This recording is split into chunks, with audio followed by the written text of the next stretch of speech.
ഇന്ന് ഒരു കഥയായിട്ടാണ് ഞാൻ വന്നിട്ടുള്ളത്. കഴിഞ്ഞ ദിവസേ ഞാൻ ഒരു ഫോട്ടോഗ്രാഫിൻ്റെ ഒരു ക്ലാസ് എടുക്കാൻ വേണ്ടി പോയിട്ടുണ്ടായിരുന്നു. നമ്മുടെ പിള്ളേർക്ക് DSLR ക്യാമറ പിടിച്ച് അത്ര പരിചയമൊന്നുമില്ല. അപ്പോൾ അതിനകത്തൊരു പയ്യനുണ്ടായിരുന്നു.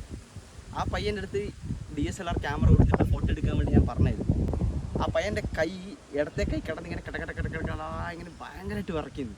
അപ്പോൾ ഞാൻ പറഞ്ഞ അവൻ്റെ അടുത്ത്, നീ എന്തിനെങ്ങനെ പേടിക്കൊന്നും വേണ്ട, അതുകൊണ്ട് വീണ് പൊട്ടൊന്നുമില്ല, സേഫ്റ്റി തന്നെയാണ്, നീ ധൈര്യത്തോട് ഫോട്ടോ എടുത്തോന്ന് പറഞ്ഞു. അപ്പോൾ അവനെ കുറേ വിറച്ച് കുറേ ഫോട്ടോസ് എടുത്ത്, പക്ഷേ എല്ലാം ഷെയ്ക്കായി, കുറച്ച് പേടിച്ച് അങ്ങനെയൊക്കെ നിന്നവൻ.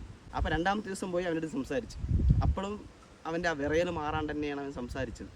അപ്പോൾ അവൻ്റെ അടുത്ത് ഞാൻ ചോദിച്ചു, ശരിക്കും നിനക്ക് എന്താ പ്രശ്നം?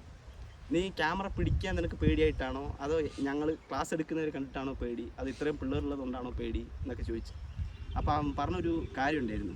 അവൻ ചെറുപ്പം മുതലേ ഇടത്തെ കൈ എപ്പോഴും ഇങ്ങനെ കിടന്ന് ഇങ്ങനെ വിറച്ചുകൊണ്ടിരിക്കുമ്പോൾ, അപ്പോൾ നമ്മളെന്ത് വിചാരിക്കും, അവൻ്റെ അകത്ത് പേടിയുണ്ട് എന്നാണ് നമ്മൾ വിചാരിക്കുക. പക്ഷെ സത്യം അതല്ല. അവന് ഫിസിക്കലി ചെറുപ്പം മുതലേ ഉള്ളൊരു വിറയലാണത്. അത് ഇടത്തെ കൈ മാത്രമേ ഉള്ളൂ. അതുകൊണ്ടാണ്, അല്ലാണ്ട് എനിക്ക് പേടിയായിട്ടൊന്നുമല്ല. എനിക്ക് സംസാരിക്കാനും എല്ലാത്തിനും എനിക്ക് ആഗ്രഹം തന്നെയാണ്. പക്ഷെ ഇങ്ങനൊരു പ്രശ്നമുള്ളതുകൊണ്ട് എനിക്കത് എല്ലാവരുടെ മുമ്പിൽ അവതരിപ്പിക്കുമ്പോൾ എനിക്ക് പേടിയെന്നാണ് എല്ലാവരും വിചാരിക്കുന്നത് എന്നുള്ളൊരു ഉത്തരവാണ് പറഞ്ഞത്.